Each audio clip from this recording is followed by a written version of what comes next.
एक लड़की लगभग 1:30 बजे के आसपास अपने घर जाने के लिए एक ऑटो पकड़ती है और ऑटो पकड़ने के बाद जैसे ऑटो भी कुछ देर ही चला था, लगभग और उसको 30 किलोमीटर का सफर तय करना था।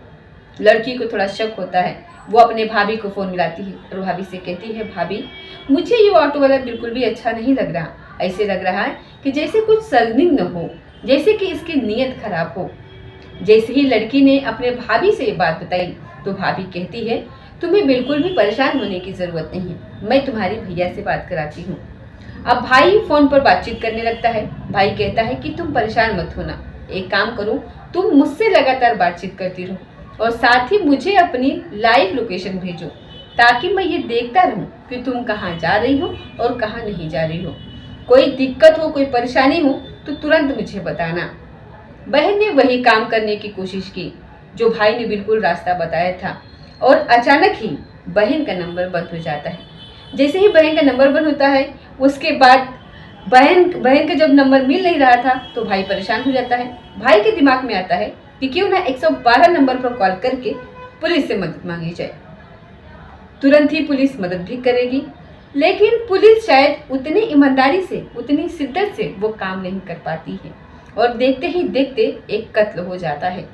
इस कत्ल की गूंज उस इलाके में उस प्रदेश के मुखिया यानी कि मुख्यमंत्री तक पहुंच जाती है और प्रदेश के मुख्यमंत्री होते हैं योगी आदित्यनाथ। जैसे ही उन तक ये बात पहुंचती है तो फिर ये मामला कुछ अलग हो जाता है।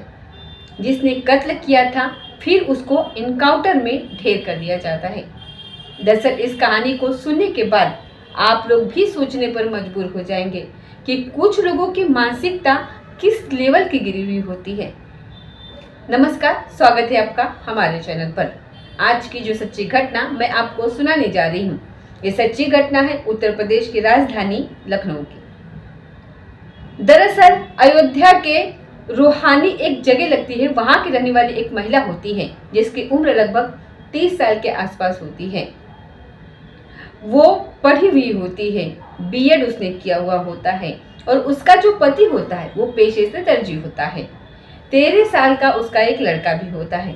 एक दिन वो अपने पति से कहती है कि तुम भी मेहनत करते हो, यदि मैं तुम्हारे साथ मिल करके मेहनत करूं, यदि मैं भी पैसे कमाऊं, मैं भी नौकरी करूं तो हमारा घर कितना अच्छा से चलेगा और हम अपने बेटे को अच्छी से अच्छी एजुकेशन दे सकेंगे। जैसे ही पति के पास एक मैसेज पहुंचता है, पति कहता है कि तुम पढ़ी लिखी हो, मुझे कोई एतराज नहीं है, अगर तुम्हें लगता है कि तुम्हें नौकरी मिल जाएगी तो तुम कर सकती हो। अयोध्या के इस रूहानी जगह की रहने वाली इस महिला ने आवेदन करना शुरू कर दिया और एक दिन ऐसा होता है उसके पास एक कॉल आती है 16 मार्च 2025 को यूपी के बनारस से कि आप अपने यहाँ पर आइए, इंटरव्यू दीजिए और एक परीक्षा होगी, अगर आपने ये परीक्षा पास कर ली तो हम आपका सिलेक्शन कर लेंगे। फिर वो महिला 16 मार्च 2025 को जाती है बनारस में इंटरव्यू देने के लिए, परीक्षा देने के लिए। और परीक्षा देने के बाद वो अपने पति को फ़ोन करती है और कहती है कि मैं यहाँ से परीक्षा देकर तो निकल चुकी हूँ, लेकिन मुझे एक रात अपने एक दोस्त के यहाँ रुकना है, एक फ्रेंड के यहाँ रुकना है। तुम्हें अगर कोई एतराज़ ना हो तो क्या मैं उसके यहाँ रुक जाऊँ? पति कहता है कि मुझे कोई एतराज़ नहीं है, अगर तुम रुकना चाहती हो तो रुक जाओ। उसके बाद वो महिला अपने दोस्त के पास रुकती है 17 मार्च को और 17 मार्च को यहाँ से निकल जाती है। अब घर चलने के लिए जब निकलती है तो पता चलता है कि उसे रास्ते में जो बस पकड़नी होती है वहाँ पर 2 बस खड़ी हुई होती है। एक बस होती है जो अयोध्या के लिए होती है, लेकिन फिलहाल नहीं मिल पा रही थी, अभी उस बस को मिलने में काफ़ी वक्त लग रहा है। और एक बस होती है जो कि लखनऊ की तरफ जा रही होती है। उसने अपने पति को फ़ोन मिलाया और पति से कहा कि देखो यहाँ पर बस नहीं मिल रही है अयोध्या के लिए और मैं इसलिए अपने बड़े भैया के पास जा रही हूँ जो कि लखनऊ में रहते हैं। उसका पति कहता है कि कोई बात नहीं है, कोई दिक्कत की बात नहीं है, तुम आराम से लखनऊ चले जाओ, वहाँ एक आध रात रुक करके तुम आराम से कल आ जाना। जैसे ही पति ने पत्नी से ये बात कही, पत्नी निकल जाती है अपने भाई के तरफ और आलमबाग जो बस स्टैंड होता है 18 मार्च 2025 के रात लगभग 1:30 बजे के आसपास का वो वक्त था। बस स्टैंड में वो उतर जाती है वहाँ पर जा कर के और जैसे ही वो बस स्टैंड से बाहर निकलती है सामने से एक ऑटो वाला आ रहा था। ऑटो वाले ने उसको देखा और देखते ही कहा कि बहन जी आप कहाँ जा रही हो। जैसे ही ऑटो वाले ने उस लड़की से पूछा तो उस लड़की ने कहा कि भैया मुझे जाना है चिन्हट में, चिन्हट पे एक जगह लगती है। तो वो कहता है कि बहन जी आपको पता है यहाँ से लगभग 30 किलोमीटर वो दूर है। पैसे की बात होती है। वो कहता है कि ठीक है, जैसे जैसे पैसे की बातचीत होती हो पैसे की बात यहाँ पर तय हो जाती है। अब इसके बाद उस लड़की ने अपने भैया को फ़ोन मिलाया और भैया को फ़ोन मिलाने के बाद कहा कि वो आलमबाग बस स्टैंड जो है वहाँ से वो निकल चुकी है और उसने एक ऑटो पकड़ लिया है और अगले लगभग 35 मिनट या फिर 40 मिनट में वो घर पहुँच जाएगी और आप बिल्कुल भी परेशान मत होना। जैसे ही अभी ये सफ़र थोड़ा सा शुरू हुआ था, अभी कुछ किलोमीटर चले ही थे कि अचानक उस लड़की ने दोबारा अपने भाभी को फ़ोन मिलाया और भाभी से कहा कि भाभी मुझे ना इस ऑटो वालों की कुछ आदत अजीब सी लग रही है, बात करने का ढंग इसका अजीब सा लग रहा है, बोल चाल का भी ढंग इसका बिल्कुल ऐसा लग रहा था कि जैसे कि ये नशे में हो। भाभी कहती है कि तुम बिल्कुल परेशान मत हो, मैं तुम्हारे भैया से अभी की अभी बात करती हूँ। भाभी ने भैया से बात करा दी और भैया ने जैसे ही बात की उसने कहा कि बहन बिल्कुल भी परेशान मत हो, दरअसल तुम कहाँ पर हो ये बताओ। तो वो कहती है कि मुझे ऐसा लग रहा है कि जैसे कि इसने रास्ता बदल दिया है। तभी भैया कहता है कि मेरी उससे बात करो। जब ऑटो वालों से बातचीत की जाती है तो ऑटो वाला कहता है कि भाई साहब आप बिल्कुल भी परेशान मत हो, दरअसल जिस रास्ते की आप बात कर रहे हैं उस रास्ते पर मेट्रो का काम चल रहा है और मेट्रो का काम चलने की वजह से मैंने रोड बदल दिया है क्योंकि रास्ता बहुत ज़्यादा खराब था। आपको कोई अगर एतराज़ ना हो तो मैं आगे बढ़ूं। तो फिर वो कहता है भाई कि ठीक है। जैसे ही इस भाई ने अपने बहन से कहा कि तुम लाइव लोकेशन भेज दो, मैं देखता रहूँगा कि तुम कहाँ पहुँची और कहाँ नहीं। अब रात के 2:35 के आसपास का ये वक्त हो चला था। वो आती नहीं है, दिखाई नहीं देती है और ना ही फ़ोन पर जब बातचीत की जाती है तो फ़ोन उसका बंद हो जाता है, यानी कि फ़ोन उसका स्विच ऑफ हो जाता है। भाई की टेंशन बढ़ जाती है। भाई ने फिर ट्राई किया और लगातार वो 10-15 मिनट तक ट्राई करता ही रहता है। वो सोचता है कि आखिर करूँ तो क्या करूँ। तभी उसके दिमाग में ख्याल आता है कि 112 नंबर पर फ़ोन करता हूँ, पुलिस को सूचना देता हूँ कि उसकी बहन खतरे में है। जैसे ही उसने रात को 3 बजे के आसपास अपने बहन के लिए फ़ोन किया पुलिस को, पुलिस ने इस मामले को इतनी गंभीरता से नहीं लिया। हालांकि पुलिस ने कोशिश की थी लेकिन पुलिस ने उतनी शिद्दत, उतनी ईमानदारी से कोशिश नहीं की और यही कारण है कि फिर उसका भाई खुद अपने बहन को ढूंढने के लिए निकल जाता है। पुलिस भी ढूंढ रही थी और अब ये बात थी रात के 18 मार्च की। अब 19 मार्च के सुबह का समय हो गया था। सुबह के लगभग 5 बजे के आसपास का ये वक्त हो रहा था। वाजिद नगर एक जगह लगती है, वहाँ पर सघन सहकारी एक समिति होती है, उसी के पास एक इगरत बाग है। उसी बाग में उस लड़की की सुबह लाश मिलती है। जैसे ही लाश मिलती है परिवार के लोगों का रो रो कर बुरा हाल हो जाता है। तब पति तक बात जब पहुंचती है तो पति का हाल भी रो रो कर बुरा हो जाता है। पति पूरी कहानी बयान करता है कि कैसे कैसे वो घर से निकली थी, कैसे उसने परीक्षा दी, फिर वो अपनी सहेली के पास पहुंच जाती है, फिर अपने भाई के पास आ रही थी और ऐसा हो जाता है। 13 साल का उसका लड़का है, उसका भी रो रो कर बुरा हाल हो जाता है। अब ये मामला सोशल मीडिया पर बहुत तेजी के साथ गूंजने लगता है। अखबारों में खबर छपनी शुरू हो जाती है और बताया जाता है कि उस लड़की ने अपने बचाव के लिए हर संभव प्रयास किया था। पुलिस से भी मदद मांगी गई थी, उसने लाइव लोकेशन भी शेयर की थी, लेकिन आखिरकार मामला क्या हुआ। जैसे हड़कंप मचता उसके बाद फिर पुलिस ने अपने खामियों को देखते हुए 6 पुलिस वालों को तत्काल प्रभाव से सस्पेंड कर दिया और पुलिस ने यह प्रण लिया कि जितने जल्दी हो सके इस घटनाक्रम का हम लोगों को खुलासा करना है। 60 पुलिस अफसरों की 6 टीम बनाई जाती है ये देखने के लिए कि आखिरकार पूरा मामला क्या है। पूरी जांच पड़ताल करना पुलिस शुरू कर देती है। पुलिस ने लगभग 6000 सीसीटीवी कैमरों को खंगालना शुरू कर दिया और 6000 सीसीटीवी कैमरे खंगालने के बाद एक दुबग्गा एक जगह लगती है। दुबग्गा के पास पता चलता है कि एक बिना नंबर प्लेट का एक ऑटो होता है जो लगातार चक्कर काट रहा होता है। दरअसल जब वह आगे बढ़ रहा होता है तो बड़े संभल के आगे बढ़ रहा था ऑटो वाला। लेकिन पुलिस ने सोचा कि इसकी हिस्ट्री चेक करते हैं और देखते हैं कि आखिरकार ये कहाँ से आया, कहाँ गया, कहाँ नहीं। जब उसके हिस्ट्री को चेक करना शुरू किया तो उसके बारे में पता चलता है कि इसका कुछ न कुछ रोल है। अब पुलिस ने ये तो अंदाजा लगा लिया था कि ये किस तरह का ऑटो है, किस तरीके का रिक्शा है जो संदिग्ध है। साथ ही पुलिस ने ये देखना शुरू कर दिया कि आखिरकार ये जो ऑटो है वो दिव्या के पास देखा गया है क्या। फिर पुलिस ने लगभग 5000 जो नंबर होते हैं, 5000 नंबरों को पुलिस ने सर्विलांस पर लगा दिया। जैसे ही पुलिस ने 5000 नंबरों को सर्विलांस पर लगाया, अब पुलिस ने ये देखना शुरू कर दिया कि घटनास्थल पर जहाँ पर लाश मिलती है वहाँ पर कितने नंबर एक्टिवेट थे और साथ ही जो दुबक्का जगह लगती है क्या वहाँ भी वही नंबर एक्टिवेट होते हैं। अब छटनी करते करते आखिरकार पुलिस के सामने 2 नाम आते हैं और एक नाम होता है अजय कुमार त्रिवेदी और दूसरा नाम जो होता है वो होता है दिनेश कुमार। दरअसल ये दोनों सगे भाई होते हैं। अब पुलिस ने जैसे ही इनकी जांच पड़ताल करना शुरू किया, जांच पड़ताल करने के बाद ये पता चलता है कि ये दोनों जो नाम है अजय कुमार त्रिवेदी और दूसरा दिनेश कुमार, ये रहने वाले होते हैं दुबग्गा के पास एक कॉलोनी लगती है बसंत कुंज योजना। बसंत कुंज योजना जैसे ही पुलिस वाले वहाँ पहुँचते हैं और फिर उनसे पूछा जाता है कि दिनेश या फिर अजय ये क्या करते हैं, तो पता चलता है कि अजय कुमार जो त्रिवेदी है दरअसल वो ऑटो चलाता है।